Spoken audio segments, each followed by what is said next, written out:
Hello, Kevin.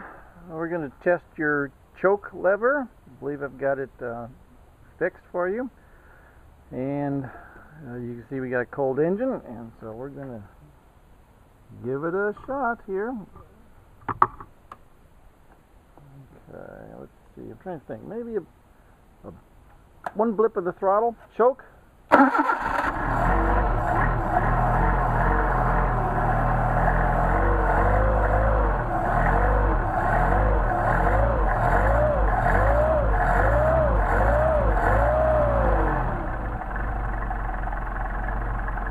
And I'd take that to the bank and cash it right there, boy. That's looking good.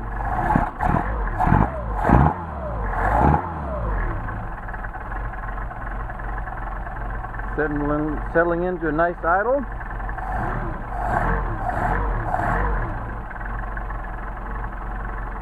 That's the way it's supposed to work. Now then, let me show you and anybody else watching this video a little quick tutorial on the choke mechanism.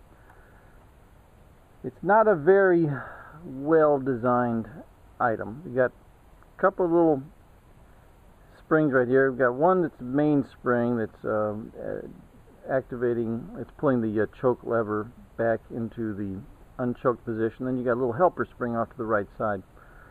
And everything has got to be loose enough that it's going to work, because it's not what you'd call precision. You don't need precision on these things because there's no metered air at this point. So slop is okay. And one of the easiest ways to check to make sure you got the proper slop is you activate the choke, and then we come over here and go to this guy right here, and we just want to make sure that butterfly and the lever and the shaft, or the butterfly and shaft, are loose, and that the little spring at the far end is pulling it back into position, because that's the only thing that pulls this thing back into position. And that's it. You just make sure, and you can do this while everything's assembled on the car with the air log in place, and then you just activate the choke cable on the dash, and then you come out here to your car and you flip that guy around. Now we're going to do the same thing on the other side. To the first carburetor, and what you want to do is activate. Let's get a better position here. What you want to do is activate the choke lever, and once again, just make sure that this stuff is loose. This is not you can hear it rattle. This is not precision. We don't want tight, we don't want precision. We want sloppy loose to where this stuff will work even as it gets, some grunge and some dirt on it, with mileage, and that's all we want to have happen. Now understand, this is another part that astounds me.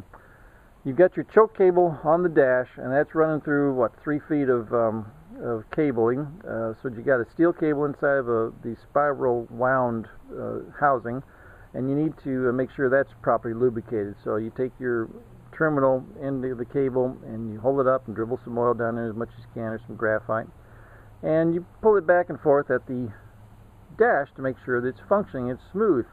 So now you mount your air log in place right here, and you have the choke cable coming straight down and attaching to these 2 binding screws.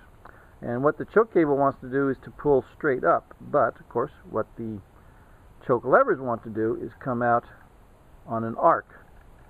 And so you're pulling against the arc that's going up.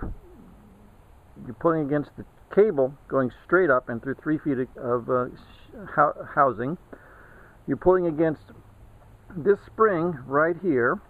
Obviously, as you can see, things spring back, and you're pulling against your throttle linkage right back here, because as you activate the choke, you can see it's activating the throttle linkage. So you're moving all of the throttle linkage all the way to the gas pedal, and that's an awful lot to be yanking on that poor little knob on the dash. So that's why the choke mechanism is, really kind of a crappy design, and why it's so stiff.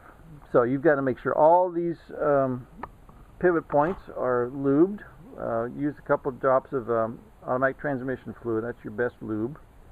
And make sure all these are lubricated. And then you should be, you should be as good to go as you're going to be. It's as good as it's going to get. Anyway, so now you have a perfectly functional, nicely tuned carburetor that should work very well for you. Thank you, sir.